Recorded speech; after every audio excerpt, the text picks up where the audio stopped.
Hello. Thank you for joining me for this important message. John Dewey was an American philosopher, psychologist, and educational reformer whose ideas have been influential in education and social reform. He's regarded as one of the most prominent American scholars in the first half of the 20th century. He's quoted as saying, "We do not learn from experience. We learn from reflecting on experience." In this COVID-19 environment, with isolation from our families and co-workers, we've had some time to reflect on our world, our personal place in it, and our beliefs and attitudes toward others. At McMurry University, we had already started reflecting on our institutional history as we approach our centennial.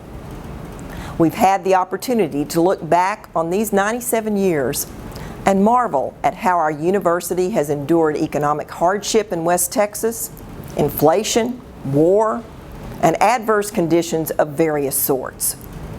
We've seen traditions over the years be embraced at certain time periods only to be stopped because of laws, safety, or insensitivity. The COVID-19 crisis has prompted us to think about things differently, to do things differently, to imagine our traditions differently. As we were thinking about the fall semester and all of the events that we normally host on campus, we realized the impracticality of conducting teepee tours for our communities. Examining the broader homecoming celebration, we realized the difficulty of orchestrating all of the events, reunions, programs, and award ceremonies for our alumni with the current COVID-19 crisis.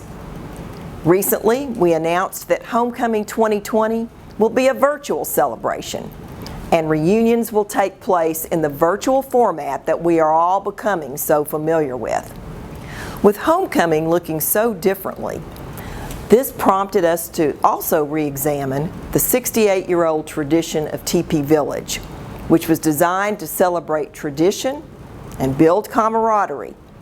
Even my own sons enjoyed going to the presentations when they were little boys. The traditions, history, and culture was taken seriously by McMurry students over the years and holds a special place in their memories of their time here. And yet, the practice of unaffiliated tribal members wearing costumes and telling the stories of the tribes could be perceived by some to be dishonoring the tribes, rather than the original intention of bringing honor to the tribes. In fact, less than a month ago, I received a thoughtful message from a member of one of the tribes in Oklahoma. In this individual's poignant letter, they explained, "We all do things with sincerity in our hearts at times that miss the result we're intending." They also noted in the letter, the United Methodist Church has 83 affiliated American Indian Methodist churches among the Oklahoma Indian Missionary Conference in Texas, Oklahoma, and Kansas. I was interested in the reference to the Methodists in Oklahoma and revisited the history of the Trail of Tears, where whole tribes were moved from the eastern and southeastern states to Indian Territory in a difficult and deadly journey. Many among these tribes were converted to Christianity through the Methodist Church. They were able to rebuild their communities and, with the help of missionaries, organize congregations and churches in what came to be known as Oklahoma. In what was then the Indian Mission Conference, Methodists offered a Christian ministry sensitive to the languages and cultures of more than 30 tribes. With the letter in mind, as conversations among faculty, senior staff, and our Board of Trustees continued regarding the current day practice of Teepee Village, we were forced to ask ourselves, are we really living up to the ideals of those Methodists in the Indian Mission Conference who were sensitive to the languages and cultures of the tribes? We looked to the Council of Bishops and the words of Bishop Bruce O.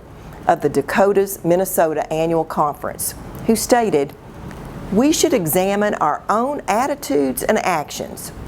All change begins with transformed hearts, continually yielding to the righteousness and love of God.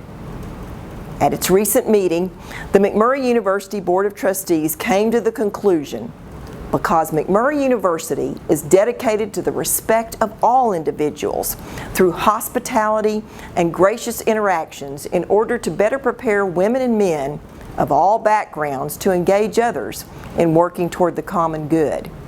Because McMurry University considers respect for diversity in its broadest sense to be an institutional core competency, and because McMurray University expects its academic community and alumni to perform as servant leaders in diverse and complex environments, the tradition of constructing Tipi Village and conducting Tipi tours will no longer take place in any form or at any time or on any spot on the McMurry campus, and will no longer be an institutionally sponsored activity that is condoned by the university, effective immediately.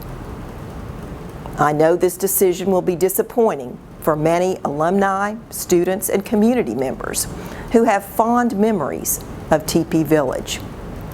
Yet, I am confident that our current students, with the support of our dedicated alumni, will design a new tradition that will guide the university through its second century.